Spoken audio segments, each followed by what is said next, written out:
Hey everyone, how's it going? Welcome back to Hendo's Hot Topics. I hope your week's been well and I hope you're doing well. So today, while I'm filming this, it marks the 2 years of HHT. So I first want to say thank you for tuning in every week and sticking by me. It's been an up and down journey trying to find the sole motivation for it, but we're on track now. So thank you very much and thank you for being part of the HHT family. So today, got the brother Sam on.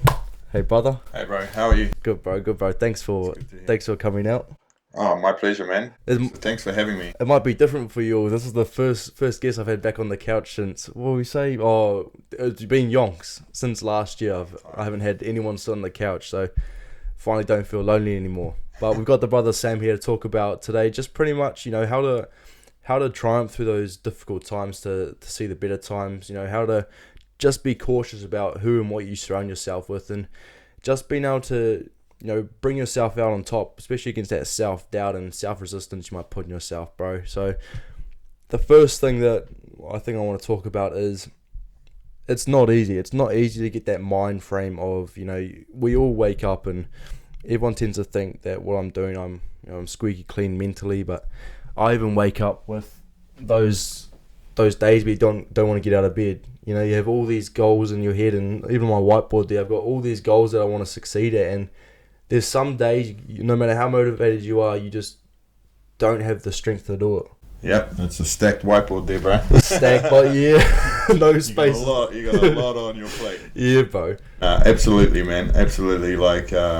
And making time to get there to do it.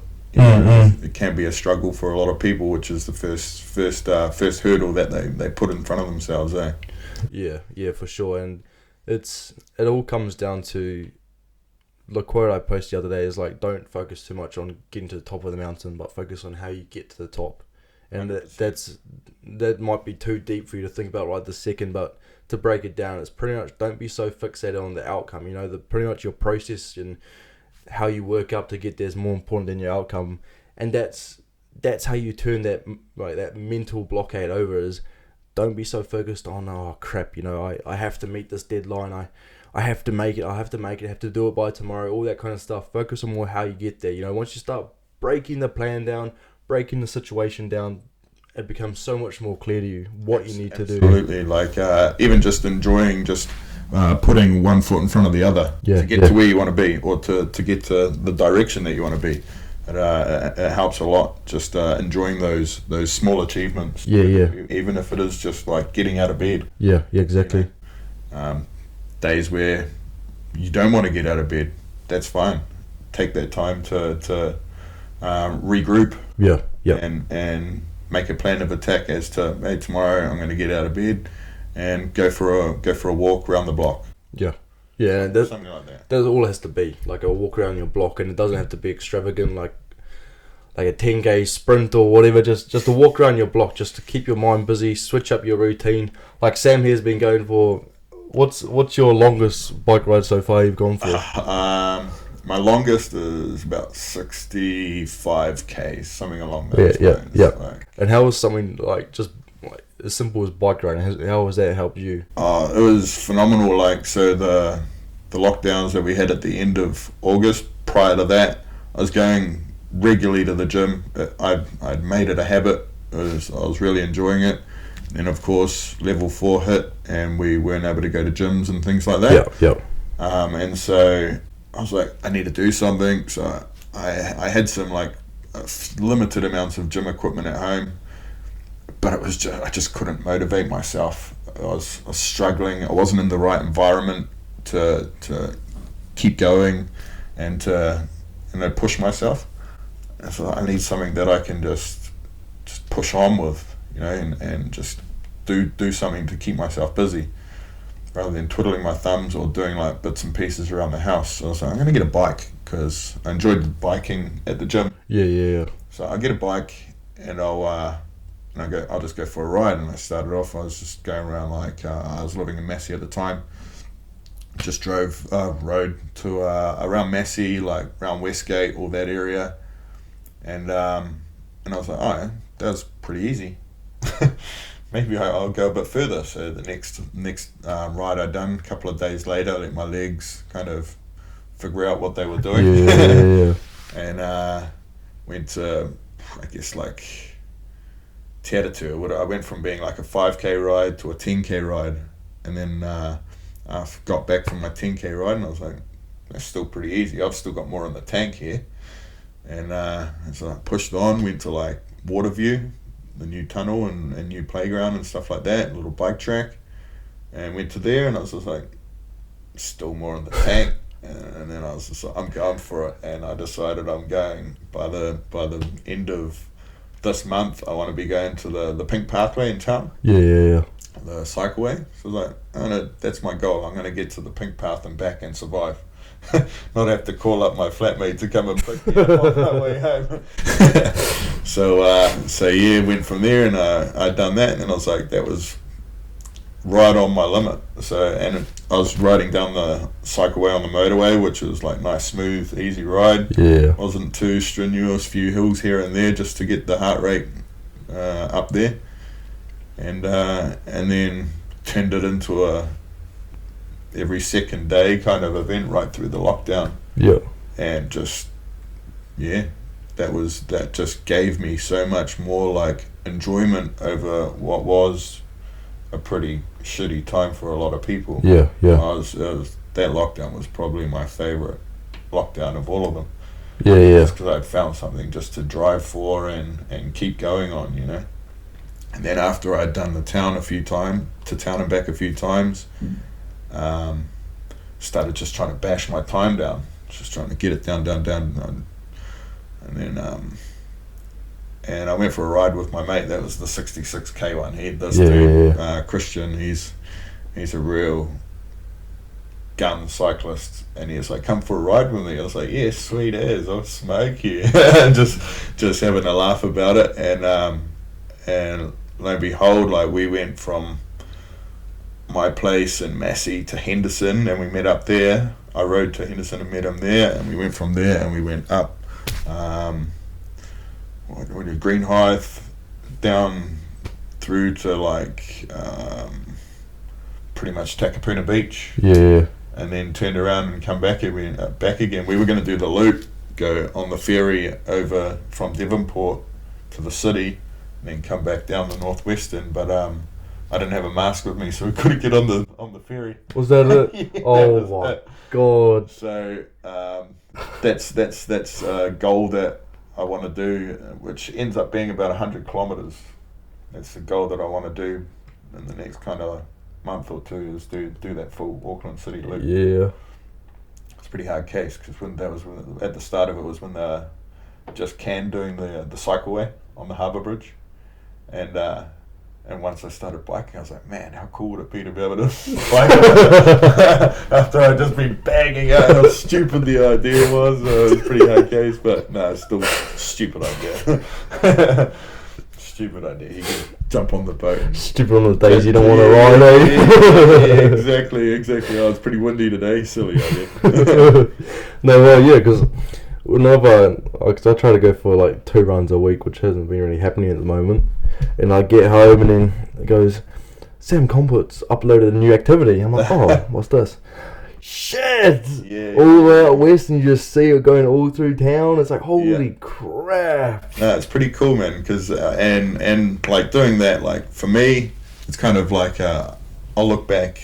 You know, you can look back at it however long ago, and you go, oh yeah, I done that same ride, and I done it in an hour and 50 minutes. I just done it today in an hour 20. Yeah. Like that's pretty cool, and also like I've had a couple of mates go, bro, like I've gone out and gone and got a bike. We should go for a ride sometime. And I'm like, man, yeah, let's do it. Like they're like seeing you doing those rides, and it's like push them to get out and do something, because man, start getting older. Like my knees are shot from rugby and paintball, man. My knees are just given out from underneath me. So cycling, no impact, and it's must be a bit of rehab for your knees, eh? Yeah, it is. It strengthens all of that area, but you kind of got to find other things to balance it. Otherwise you end up being too strong in one part and fall apart in another, you know? Find that balance. I was looking through photos the other day, and the last time I've properly spoken to you was at the 24-hour walk. Yes, bro. When you brought your little boy in, Yep. and I tell you what, bro, I was off with the fairies when I saw you. you were in the I- zone, bro. That's I what was- I was seeing it as. I saw you, and I knew I saw you, but I didn't know if it was actually you I seen. So which is why you probably didn't realize, but I came up to you and I was like, oh yo, what's up? But I was kind of being cautious. Yeah. So I don't know if it was actually you. But that right there is probably, I've never said it to anyone, but you were the first person I saw that actually, so I saw some people, but you were the first person I saw that actually had an impact on me. Mhm. So when I saw you come, and you could have just been coming here to watch it or whatever, but when I saw you, I was like, shit. It almost gave me it almost felt rewarding. Yeah. Because then you came, and then auntie and uncle came, and then one of my mates came, and it just, because before I saw you, I was laying on the ground, couldn't feel the bases of my feet. It was like my 6th pair of socks. I was like done. I had like a 5-minute nap, and then I snapped out. I was like, nah, gotta keep going. Yeah. And then after I saw you, I don't know how I did it. Neither do I, bro. I don't know how you done it either. Shout out to the boys. You know who started running. I started running after I saw you. After we were like 4 o'clock in the afternoon. So we've been going for 14 hours or so. And I just ran 12 k's in my gumboots. That was a grind for you guys, man. So I rolled up there knowing that you were doing it. Yeah. So I went to high school with Ty. Yeah. So went up and gave him some support as well, Yeah. and went and said g'day and how proud I was, because man, the cause that I Am Hope and the Gumboot Friday movement support is something that I see. It wasn't around when I was a youngster, but it's something that I see. The support that I had when I was that age definitely helped me, and that's kind of like the same kind of vision. They got the same vision kind of thing as, like, we just had a school counsellor, and I'd go and see her once a week kind of thing. And I think just about everyone at school used to go and see it. Like, it was awesome. And so having that system in place, I was pretty lucky. It was like a free service that school provided. And having that system in place, I'm sure, helped so many dudes that I went to school with get through battles that they were going through. Because, like, just hearing yourself sometimes speak your issues aloud makes you process what you're actually going through. Sometimes you don't even realize you're going through something, and you'll say something and you realize, oh, actually that's how I'm feeling.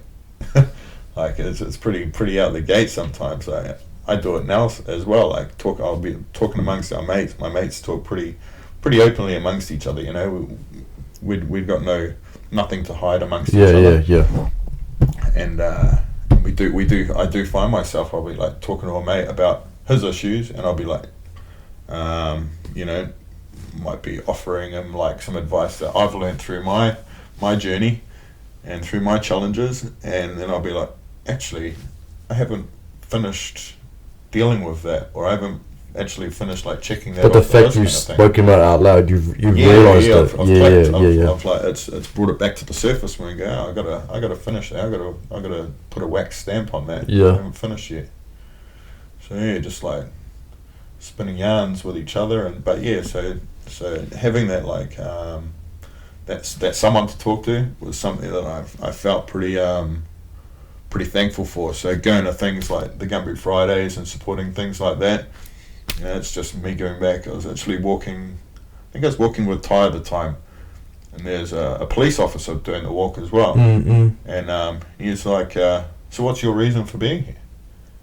I was just like, that's a good question. And then I looked down, and I had my friend's son with me, and I had my boy with me, and I said, it's these fellas, because these guys here are gonna need this one day. And the awareness that it's raising it might not help right now, but in the times to come and the generations to come, it's gonna be like solidified. You know, it's at the moment, you know, things like I Am Hope, they're struggling for funding or whatever. I just see it as this is just a small stepping stone for them, and in time, given time, they're going to be a huge charity or enterprise is what I would like to see them as, and it's going to be like a very mainstream structure for my child's upbringing when he needs it, you know, when it's his time of need, because everyone's going to need it regardless.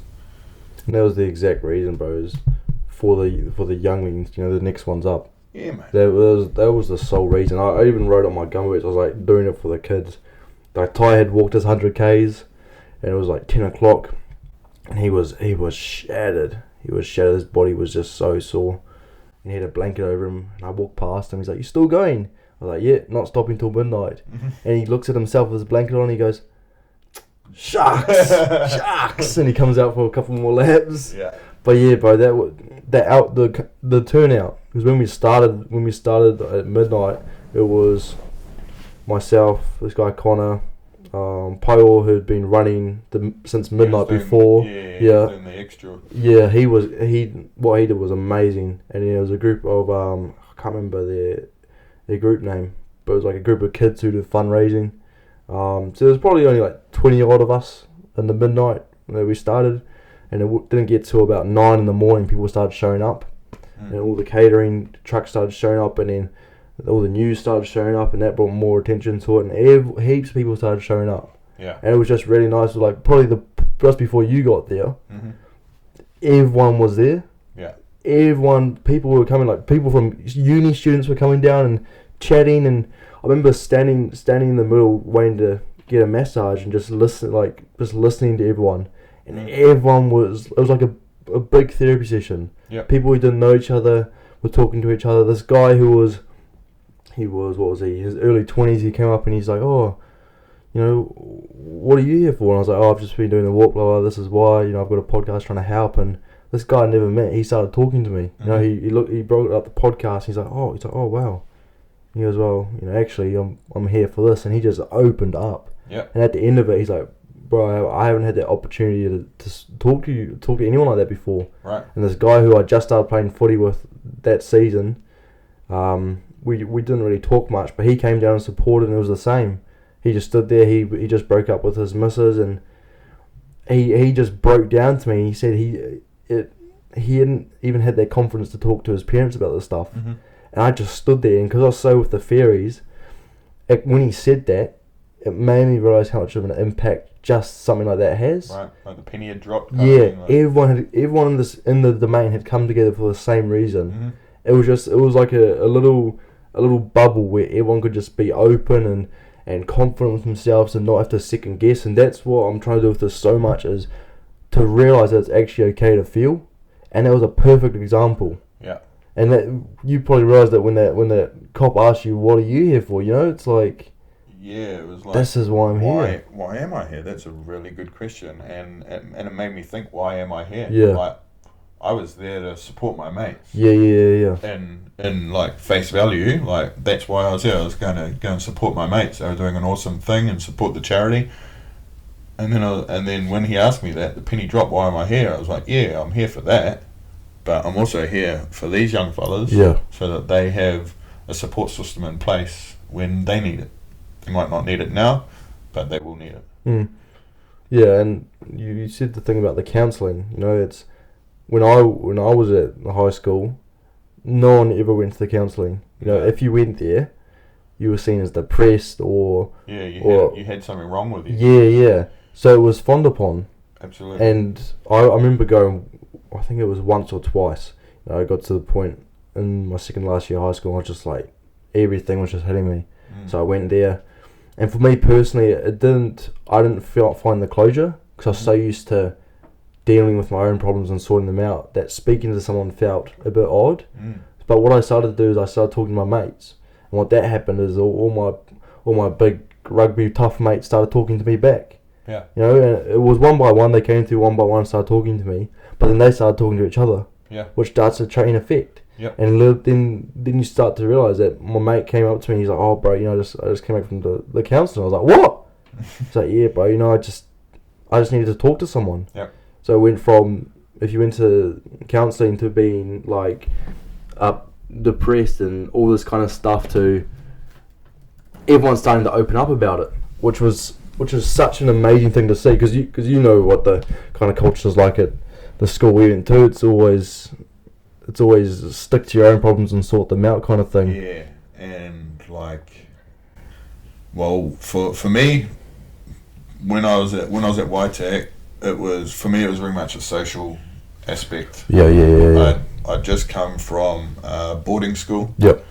I'd been there for 5 years, and then I went to YTech, and it was just like, oh man, I can just let my head out, and I'm not getting like breathed down my neck, like discipline, regimented kind of thing.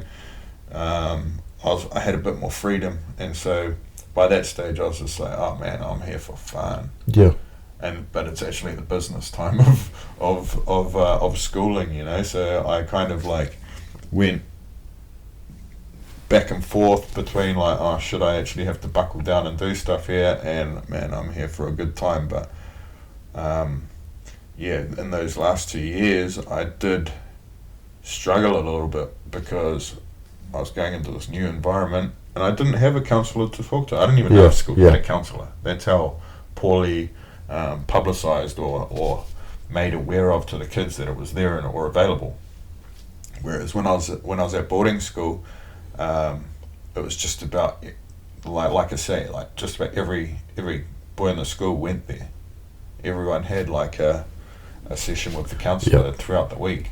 So that was a 40 hours a week kind of thing. Was 40 that was even longer than that. She'd probably do 60-hour weeks. She'd probably do close to 60 counselling sessions, if not more, a week, which was awesome, you know, for a role, I think, of about, say it had been about 500 odd students. Yeah. That's, you know, phenomenal. It was priceless for me. It really gave me like an avenue or an outlet, really, just to voice my troubles and how to get through things, you know, and yeah, it's priceless. You can't really put a price on that kind of stuff. Yeah, and we said it before, but you don't realise just how much of an impact, you know, your mental troubles are having until you voice it. Yeah. So definitely. Back to the, you know, what we started talking about is when, if you wake up in the morning, or even trying to, you know, triumph through the hard times to get to the bed times, is all it might take is you just talking to a mate, or even like what I used to do is just record yourself. It might sound silly, but record yourself on your voice notes and just play it back. You know, just express how you're feeling and be comfortable with how you're feeling, and just speak how you're feeling. You know, you shouldn't have to second guess how you're feeling because of what, you know, they might think of you or what he might say of you, because that ties into what we're going to talk about next. Is if you have people around you who are, you know, making you feel like you have to second guess how you're feeling, or you have to kind of shy away from being able to express how you're feeling, then you really need to think about who you have around you, because the sole result of who you are is based around what you have and who you have around you. So just think about that for a second. If you have to shy away from how you're feeling, maybe it's because who you have, you know, surrounding you. So we'll go into that now. Is especially with, you know, the generation below me, it's always, I think it's such a numbers game. You see, we spoke about it off camera, but social media, bro, like my generation was, we were kind of grown into it. You know, social media was just becoming a thing. But like my younger sister's generation, bro, I don't even want to think about what it is. It's gonna be a numbers game. It's gonna be who has the most friends, who's gonna have the most boyfriends or girlfriends by the end of year 6, or that kind of thing. You know, like it's all likes and followers. They don't know life without it. Nah, and it's been a part of their. They're growing up. You know, growing up, like their parents have always been like filming them do something. Or taking photos of. And then they're like, oh, can I see? My son's bad for it. Like he'll well, I'm bad for it, and my son's following into it. You know, like I'll be taking photos of him, or videoing him doing something hilarious or something like that, and then he'll be like, can I see? Yeah. And then he'll want to see it. You know, so they're growing into this society of like phones and faces or things like that, and I kind of got on to I noticed myself doing it, so I've started doing it a lot less Yeah. and actually being engrossed in it physically rather than making it a memory that we can look at another day kind of thing. Yeah, because then that I was going to say is that I feel like it will be quite not dangerous but quite challenging for them when they have to, compare themselves to others. Say, oh, you got 400 followers, I've got 370. Oh, well, you're better than me then because you have an extra 40 followers. You know what I mean? Like, that's what it's going to turn into, and it's unfortunate. It's going to turn into a cycle of not having genuine friends around you, which then falls back onto you as an individual. Yeah. Because all you have around you is people who you don't feel like you can actually connect with or trust, and they'll become more of a priority than actually looking after yourself. I mean, in saying that is in general though. You hit a stage, in your young adulthood where you want to have heaps of mates. You want to hang out with the bros all the time, and I've found it quite recently in the past couple of years is you tend to worry about your social status with your mates and trying to always have good times with them and impress them, and they actually almost forget to prioritize your needs. Yeah. So you're just trying to like kind of keep up. Up. Yeah. It's just about keeping up with the Joneses kind of Yeah, thing. yeah, exactly. And then actually I'm keeping up, but I'm not getting anything out of it. Or it's not making me happy. Yeah. Which is, it's unfortunate, but unfortunately that's kind of what these social media outlets are creating. Yeah. To generate their own incomes, So the more they do it, the more they push it, the better they're doing, but the better we're not really doing, which is, I think there's been a couple of lawsuits or whatever going on lately with social media outlets that are like, they don't care about people's well-being, they just care about that kind of stuff, which is people are becoming awake to it, they're becoming aware to it, which is cool. But yeah, like I said earlier, I ditched my Facebook account at the very start of that August lockdown when I started cycling and stuff. I ditched Facebook just because there was so much I just felt like it was everyone just everyone's negative outlook on all these aspects of everything really, and I just felt it draining me. So I just ditched it completely, just removed my account, and man, I haven't looked back. It's been so good. I'll still use my Instagram. What I figured out after that was people were going to Facebook to voice their negative shit. Yeah. And then they're going to Instagram and putting their good life. Yeah. And how awesome things are, da-di-da-di-da. And I was like, well, I want to see positive stuff. Yeah. So I use my Instagram now, but man, Facebook was just such a ball ache. It was just draining me. Yeah, Facebook's definitely changed. It's almost like walk into a principal's office. It's Facebook. As soon as you go on Facebook, bro, you just get hit with everything. Yeah, everything you don't want to hear. This. Yeah. Because I said to you that I've really used my private account on Instagram. I usually just focus on my podcast one now. It's because you focus on something you actually enjoy doing. It's going to bring joy back to you. Exactly. And it's a reset too. Cause over time, you're a member of this group, or you're following that page, this, that, and the other, and you ditch that. And like you say, you've just got your Hindo's page. Yeah.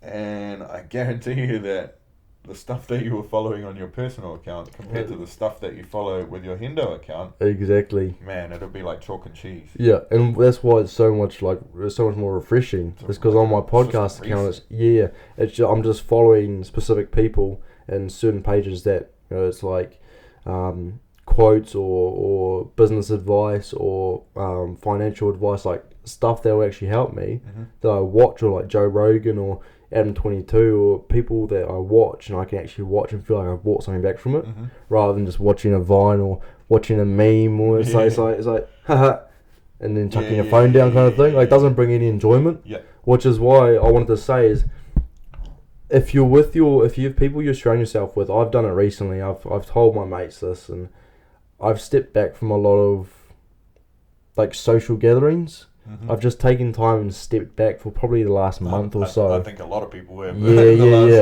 last, yeah. like, 6 months. Yeah, exactly, bro. And I think it just took a toll on like hanging with mates all the time. I almost felt like I was going and hanging with them, but then I had nothing left for myself. Mm-hmm. And I even said that to my partner, as I was like, I think I just need a break from everyone, which is why I did that. So I said I just need to sort my own self out and understand where I want to go, and just take some time out for myself finally. And I said it to them, I was like, it's not you guys, and it's not that I don't like enjoying with you. I just need this time for myself to sort out my mental self. Yeah, for sure. And some of them were like, oh, okay, whatever, all right. And it's like, okay, you're gone, you're not a true mate, Some were like, nah, sweet as bro, like I'm the same as well, see when you're ready. It's like, thanks, bro. Yeah. It's just making that circle smaller and surrounding yourself with people that will give back to you what you give to them. Yeah. Yeah. Absolutely. Like I've kind of adopted the mantra, like you're not going to give your best self to anyone unless you're giving yourself your best self. Yeah. You're not, if you're not like doing things for yourself to make yourself your best, how are you meant to give anything to anyone else? Exactly. You set the standard for yourself, and they're going to get the best you as well. But first and foremost, it's about like it was you giving yourself your best self. Yeah, for sure, bro. And one of the quotes I love to live by is, who you are in 5 years or 5 weeks or 5 days is a result of who you are today. Yeah. So if you're always worrying about others or getting so fixated on trying to impress others, which I spoke about the other day, is you'll actually have nothing left for yourself, and you might realize that because you're like, oh well, if you're an athlete, in a couple of years' time, you might go, oh well, I never made the rep team, I never got the chance to play for this team, all that kind of stuff, and that's probably because a couple of months ago, a couple of years ago, you weren't focusing on that. You were so focused on other things, like impressing others and making sure others give you acknowledgement and making sure you turn people's heads towards you, trying to impress others, that you actually didn't prioritize yourself first. And it's doing that step by step, like Sam said at the start, is putting one foot in front of each other, is doing the basics for yourself to help you get to that goal. Because it might sound cliche, but at the end of the day, none of these people are going to be with you at the end. You get to that goal and you've done all that hard work. You're going to have your friends with you, but they haven't done that hard work with you. You've done that hard work for yourself, and you've got to where you've got because of what you've done. So if you're kicking yourself now because you're not where you really want to be, just take a step back. Remove yourself from things. Try to get an open mind and think of, is it who I'm surrounding myself with? If it's what I'm doing, if it's if you're going partying every weekend, if you're drinking every second night, is it because of those little things? They all subconsciously have an effect on your overall picture. So just take a second, just think about it, write it down, and start thinking about things you can change. It might be your habits, waking up an hour earlier, going to sleep an hour earlier, going for a walk 5 minutes longer, skipping a meal to eat better later on, not spending so much money on food. Just little things, and I've done that recently, as easy as spending less than $50 on food a week, like fast food or whatever, having one day where I just have a fast food meal. Easy as that, just changes your mental state so quickly. Like you said, an easy cycle around Massey, bro. Like you just noticed it straight away. Yeah, totally. Noticed it straight away, and from that you've gone out with your mate and ridden again. But not just that, is that your mates have seen you doing it, so they've gone and bought a bike. Yeah. And who knows, bro? That's probably helped them as well. I guarantee you, it has turned any exercise into a habit. Yeah. You're gonna see yourself happier. Yeah. You're gonna see your well-being better. And like you're saying, spending less on fast food. Man, I was having real bad reflux. Yeah. And I didn't know what was causing it, so I was I stripped my diet right back. So I was a vegetarian for 3 weeks. Yeah. I didn't eat any meat whatsoever. Go to a mate's place, we'd have a barbie, and I was smell it, eh? Yeah, oh man, I had a plate of coleslaw and salads and shit, and they're like, "What's wrong with you, man?" And I'm just like, I'm just trying to figure out what's making my gut feel so crook. And man, I felt just through the 3 weeks of not eating meat and not eating fast food and deep fried crap, pies, things like that. Man, I just felt like my clarity was like tenfold, way better. And then I was like, right, well, it's not vegetables making my guts crook, so I started eating chicken and fish, and a little bit of red meat, and that was all good. I was like, oh sweet, I can be human again, and not be questioned about what's on my plate at a barbecue or whatever, and I still had this extra energy, I felt really rejuvenated, and I've just kind of really since then, also because of my gut, but really found a new love for eating cleaner. I wouldn't say I'm any saint in what I eat, but I watch a lot more. Very rarely go to a lunch bar. If I do, I'll be getting a wrap or something like that just on the go while I'm at work. But yeah, just having a what's going in is going to come out kind of thing, so eating better for yourself, you feel a lot better. Your mindset my mindset was way clearer when I wasn't eating shitty food. Sometimes with the young fella it makes it tough, he's got a few extra chips here and there that need cleaning up off the plate. I'll go on there. I'll give it a spin with you. Or just rather than having to cook 2 dinners, but on the whole, man, eating and drinking cleaner. I stopped drinking for 3 months, and I was shedding kilos. I was like, this is awesome. That's crazy, eh? How much I was saving, man. I saved so much money not drinking, because man, on a hot summer's day, you've been working up on a roof all day. Tell you what, a cold bevy, damn good. But yeah, just cut back drinking, cleaner eating, and man, I just felt so rejuvenated as to my outlook and how much my energy levels, sleeping better.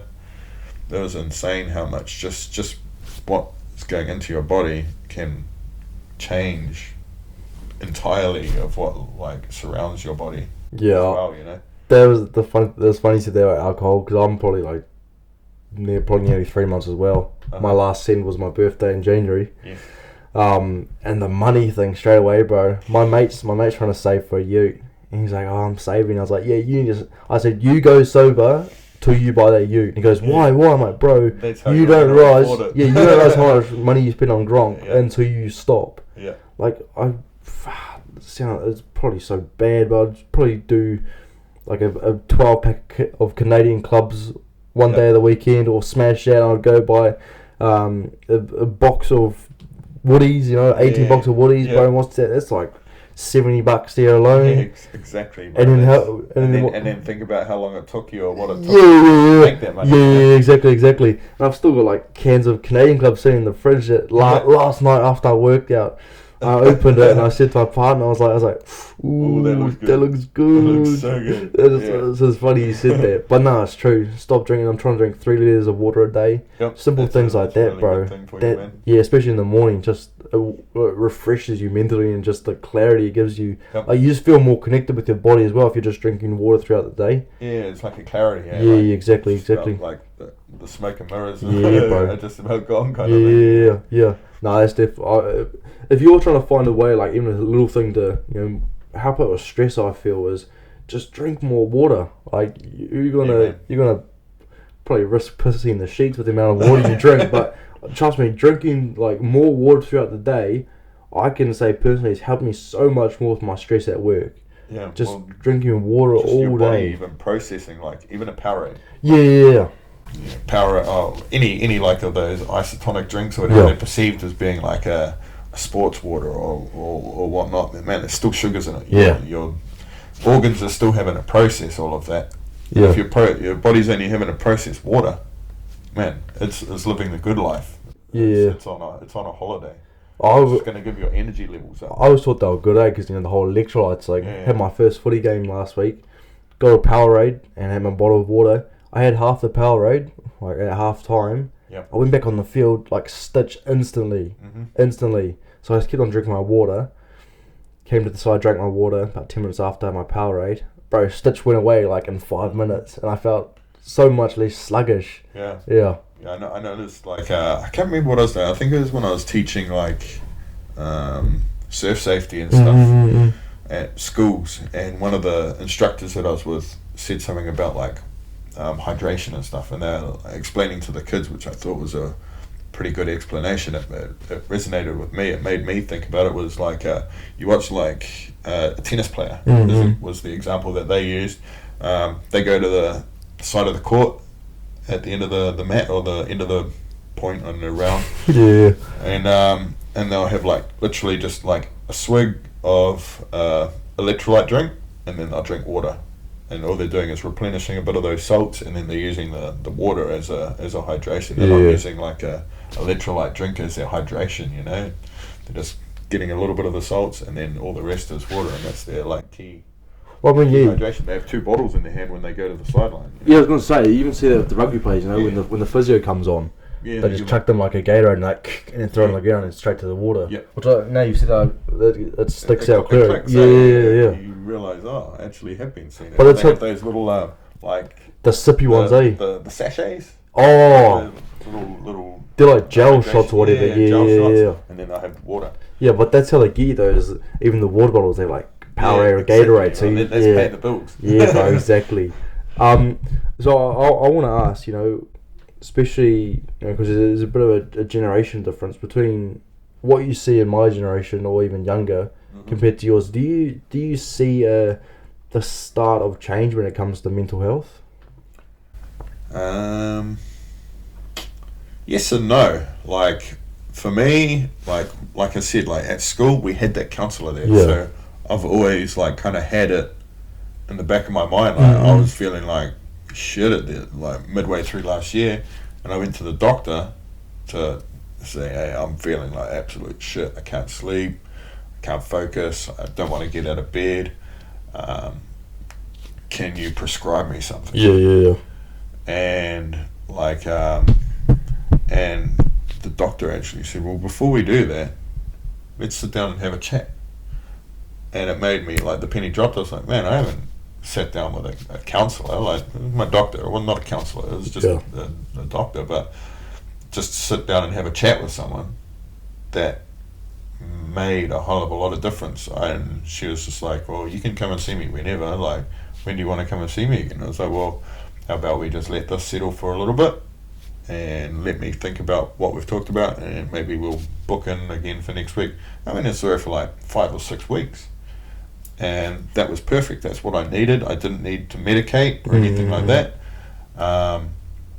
So just having that someone to talk to, whereas nowadays, you know, someone says that they've got anxiety or they're depressed or any form of mental health or mental struggle, medicate straight away. Medicate. That's the way that I feel like is the difference. Is now it's medicated rather than, because it's seen as an illness. It's numbing basically. It's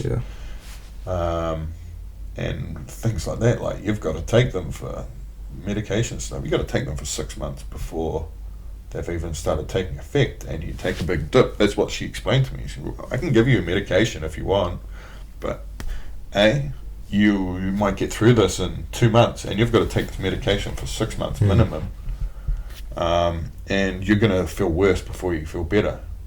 Why don't we try just talking? And I said, okay, well, I'm willing to give everything a go. Like, yeah, that's the way I see it. Is now for the generational switch is like, you know, you see like celebrities and stuff, say that they're on antidepressants or they're taking anxiety medications, and like, same again with social media. People see it through social media. I'm feeling depressed, I need to be doing that kind of shit as well, like take medications and stuff, rather than them saying, I've been seeing a counsellor every second day for the last 6 months kind of thing. It's the medications that are seen as the see all fix all kind of, you know. And that's unfortunately why, you know, you have people that overdose or misuse medication because it's they just need a prescription from a doctor saying they're struggling. Yep. And because it's so easy, and everyone knows that, well, the people that take it know that they're actually quite a powerful medicine. That they go, oh well, I'm feeling really bad today. Oh, let's have 2. Yeah. You know, I'm feeling extra shit today. Oh, let's have another one. Yeah. And it's just, like you said, it's just the easy seal, or it's just easy pill, boom, done. Yeah. But then they can have a really bad day, and you're like, nah, stop this, boom, easy done like that. And you also can become dependent on it. Yeah. You might be through those tough times, but now you need those pharma whatever to feel normal. Yeah. Whereas talking to people talking to my doctor, like I said, and then I'd go and talk to either a mate or it could have even just been someone I was talking to on site, on my work site, and they'd be like, oh, I've been feeling that as well, or I went through that 6 months ago. This is how I got through it, and just power of word is so much it doesn't get the credit it deserves. Yeah. I think that's the biggest one. I was trying to think of the account name, but with tradies on sites, it's really stressing me out now. Can't think of the name. But it's a company dedicated to making it okay to talk on site. Oh, they go visit work sites and stuff and get everyone round. Yeah, I think it's called Talking with Tradies or something. Right. I know 4 of the brothers do it, Tradie Talk Tuesday. Yeah. I know they do. Zane does a big one there, but there's a dedicated company that does it. I'm pretty sure they're a bunch of young guys and they do that. Yep. And it's a big page where tradies can just come talk, and like you said, they go on site and talk. That's awesome. But it's like that because tradies and builders and stuff are stereotyped as the blokes, and that's how it is even for my mates now. You hear them talking about their sites and it's just all these guys old blokes talking. Yeah. So why would a young guy want to go into a trade and then feel like it's okay to talk when that's the stereotype when you become a tradie? Yeah. So something like that's so powerful. Yep. Because all of these guys who are tradies and stereotyped as blokes have somewhere to outlet. Yep. Because I guarantee you 90% of the sites they're on is filled with guys who are just dealing with their own stuff. Absolutely. But they're just let's do this kind of thing because that's what they're perceived as. Yep. So little things like that, and I am hope especially with the generations coming up now, where they'll be so I even see my younger sister so fixated on TikTok or Instagram where they compare themselves. Which James actually said on the last episode, is you compare yourself to what you see on social media, that it actually comes, I want to put it as, what's the word? It's not as amusing as your own life. You see it as people renting luxury cars and posting photos from their trip 2 years ago to perceive a good image, that it actually, you don't feel good about yourself. I should be, look, the Kendall Jenner's got 2 million likes. I should have a life like hers. Why don't I have a life like hers? She's rich and famous. Look, all these guys are talking to her. Why can't that be me? Kind of thing. That's what it's gonna be. And I hear my little sister and her friends talking TikTok and all this stuff and doing all these TikTok trends and let's make vlogs to get views and stuff. And it's really? Really? When I was 9, I was chucking building huts. Yeah, I was chucking horse crap around at my granddad and stuff like that, that kind of thing. And it's quite, I guess the easiest way to say it is disappointing on the turn it's taking. I'm really worried to see the impact it's going to have. So when you have things like I Am Hope, who are putting those fundamentals in for the future, where kids are going to have, like yourself, be able to just go and talk to someone. Because even now, like I said, when I was at high school, they didn't have that kind of, no one had that real confidence to go out to that outlet of talking. So with Iron Hope and the fundamentals and their structure they're building, with giving free counselling sessions to the youth in New Zealand, because we live in a country where, I'm not sure if the rate's still now, but we did a couple of years ago with New Zealand has one of the highest rates of youth suicide in the world. So the fact they're doing it for the kids, free counselling, even for your boy, bro, if he's struggling, just the fact that there may be an opportunity for him to have free counselling just to go talk to someone. I guarantee you down the track he will definitely require. Yeah. Like, I don't think you're being truthful to yourself if you don't think you require. Yeah. You know, for him, he's happy. He's a happy little dude, and I'm super stoked that he is. But that doesn't mean that he's going to be that all the time. Yeah, exactly. For the rest of his life. Yeah, you know, he'll have his own struggles, or he'll look back and go, "Oh, mum and dad weren't together when I was growing up." Yeah, and that might upset him. That was something that affected me when in my later years. You know, yeah. exactly. You know, and that was the kind of things that I talked to the counsellor about. Yeah, and they would normalise it. And so, like I said, like he no doubt down the track he'll need someone to talk to, which is why organisations like I Am Hope work like what you're doing. I just see it as like, you know, such a effortless investment which can make such a difference. You know, obviously the I Am Hope guys, they work their asses off. It's not effortless, but but what the message that they're pushing is just about effortless to be able to find like someone or to talk to someone. You know, it's you can talk to your mates. You can talk to someone like you said when you're doing your walk, a guy that you'd never met before. Yeah, and it can be a huge weight off their shoulders. It can be a huge weight off your shoulders. You can both realize things that you didn't even realize. Like I said, with when I was talking to the cop, you know, I didn't even realize that I was there for the young kids that I had brought with me. I was taking them for a day out, you know. I knew there was going to be like bouncy castles and things like that for the kids. They're going to really enjoy this, you know. And they did. They had a great time. And I tell you what, there was another thing on that I Am Hope Day was on the gumboot walk that you guys done. Man, my kids were the kids that were my boy and my mate's kid was sitting there. They were playing with these two kids on the bouncy castle. They're yahooing. They'd never met them, and it's like massive dude, patched up, everything. Like, come up to me. He was like yarning away to me, and I like didn't put the two and two together. And I was like, oh, these your kids? And he goes, yeah, bro. You think I was just sitting here watching you? and we're just having a yarn, you know, and this dude was so down to earth. He was a nice ass dude, like real friendly, and I'm like, I actually said to him, I was like, man, like some of the stereotype that you guys get must be rough.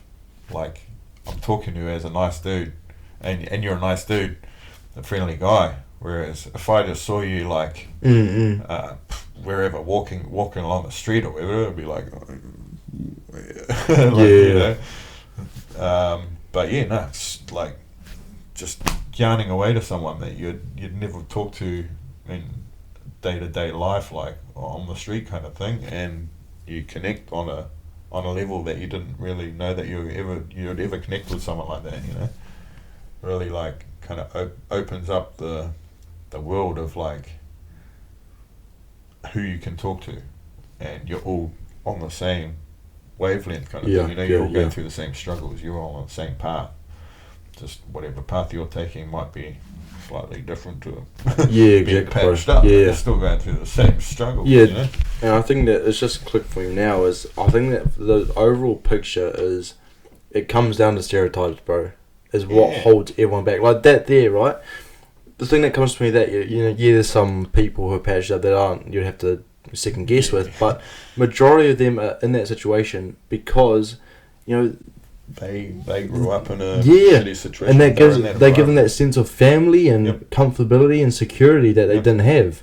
So that's the thing is you see someone patched up, stay far away from him, call the police, because that's the whole stereotype around the world. If you're a man, don't express how you're feeling. If you're sad, you're a wuss. You know, you're sick. You're a pussy. You know, that kind of thing. All that patch might have given them is a sense of belonging. Exactly. A sense of like meaning that they never had. Exactly. Like, I mean, I know for you, for myself, like we were sporty kids. Man, I remember you and like you would have been what 4, 3, something like that.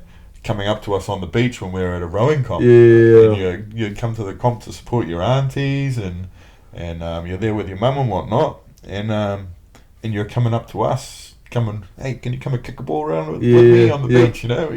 We'd all have like a group of 6 of us like kicking a ball around, and you're just in your happy place. But like where I was going with that was like playing in these sport teams and stuff. That's given us our sense of belonging. Yeah, exactly. It might not be a patch of any sort, but we're wearing like a team logo on our chest, and we've got our brothers around us, and we're hanging out with each other 3-4 days a week. And it's giving us a sense of belonging, a sense of family.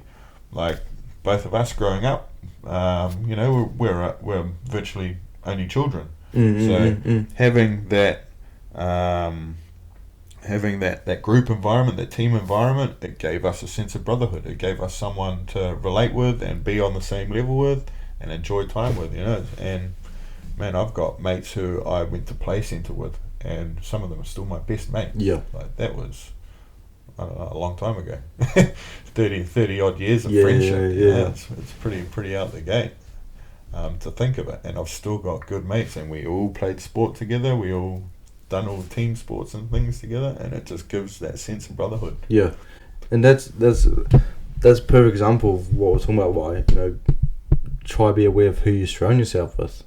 Is that you've got these guys you've been mates with for years and years, like lifelong friends, sorry, and it's kept you on a path. Whenever you see them, you're like, yes, up, bro, because you guys know you have the same interests. You have the same reasoning, and even when you're on the field with each other, like it feels right.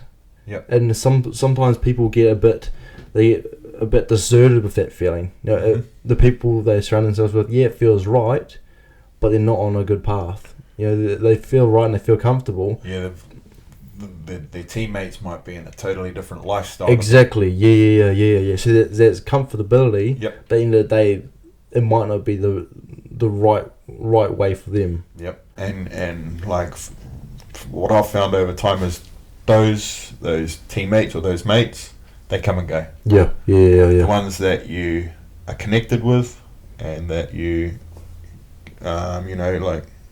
connect, get on the same wavelength with, you're on the same kind of pathway or same journey that you relate to, they're around for a long time. And they'll be, I've got some of my best mates live in California, and I can not talk to them for 2 months. It doesn't usually go on for that long, but I can not talk to them for a long time, and we connect up again, and straight away we're just where back to where it was, we left off, man. Yeah. And even like when I first met them, that was 2011 when I first met them. Straight away when we met each other, we just clicked. Straight away there was just this like level of understanding to each other. We were able to talk to each other really well, easily. We had just met, we didn't know anything about each other, and we just connected so well. They like came over from, I was over there for 7 weeks on a lifeguard exchange. I'd met them for 4 or 5 days of that trip. I'd met hundreds of people over that trip, and these guys here were the ones that really like I connected with. They stuck with me. Like, I loved everyone that I met on that trip. These guys here I connected with so well, and they were saying, "Oh, we're thinking about coming to New Zealand in your summer." And I said, "Yeah, come on over. Just I've got a bed at my place, couch at my place. Just let me know when you're getting there. I'll come and pick you up from the airport." And like 6 or 7 years down the track, they're coming over here for my wedding. I went over there for their wedding, so on and so forth. Thick as thieves, man, thick as thieves. And it was just through like finding someone on the same level or same like wavelength as you, and surrounding yourself with those kind of people, and man, you'll live a happy, prosperous life. It doesn't matter what you've got materialistically. If you've got that connection with people around you that make you happy, that's all you're gonna really need. And I think you can feel when it's someone right that you've met. You vibe it. It's like, it's legit. You almost just feel like you've known that person. You haven't not known that person, you know what I mean? Exactly, And like you see when you connect again, it's like you left off. that kind of thing. That kind of thing, Like you don't you don't have to second guess the friendship. You can trust them with anything. You'll do anything for them, and you know you'll get it back. There's not that like awkward small talk. Yeah. Like, as you catch up. Straight up. Like, Exactly. you're either ripping into each other and having a laugh. Yeah, or, Yeah, exactly, Totally. bro. Legit. So for obviously you'll be aware for the last few minutes, bro. What I like to do is, give it over to you, bro. So you can just chuck anything out there on the spot. You can just speak about anything, bro. Just anything. Anything. First of all, I want to congratulate you, bro, on your 2-year anniversary of running the potty. I listened to your podcast with James Marshall. Yeah. I'm a big Hurricane supporter, so to see that it was him to come up, I was like super stoked for you. But yeah, congratulations to that, and making it past the 7 episodes, and just keep up what you're doing, bro. Like, I love what you're doing personally. I'll try and tune in just about every time you're doing your Monday honest hours. I'll tune into that, have a listen, chirp in a little bit or a lot. Sometimes it's just me and you. But it's cool, bro. It's cool to see what you're doing. It's cool to see a lot of people doing the same thing as well. Yeah, bro. It's branching out. Every man and his dog's just about got a podcast these days. But you know what? Not every person is for every person. You might not be someone's flavour, so they don't really want to tune into you. But you know what? You might be a lot of other people's flavour, and so on and so forth. Someone else might not like another podcast. I listen to Joe Rogan heaps, and he's like, he's not everyone's cup of tea. He's my cup of tea. I can take a lot from him. But I really appreciate what everyone who does these kind of podcasts set up, because hey, like I said, like not everyone is everyone's cup of tea. So keep cranking, man. It's awesome what you're doing, and awesome to see how far along you've come. Like you've had a few reps now, and you're starting to really find your spot and find how you want to do things and find what you want to do. So it's awesome to see. Yeah, definitely come a bit away from because I used to record on my phone, phone on my shoebox on my desk. Yeah. To finally just like you said, finding my groove and just finding what works. So it's really nice. And I'm sure there'll be plenty more in the works in the future that you'll be soon you'll have your Rogan podcasting studio with Jamie bringing shit up on Google for you on the screen. Jamie, can you find that photo quickly, man? Yeah. Hey, he's like the kind of the pedestal. Everyone wants to find a Jamie. Yeah, bro. But so I want to say thank you for finding the time, bro, and coming on. Hey, thank you. It's been we've been trying to get it going for a little while, but we finally got there. Finally found the time, bro. Yeah, straight up. Yeah, that's awesome. That was episode 41 with the brother Sam here.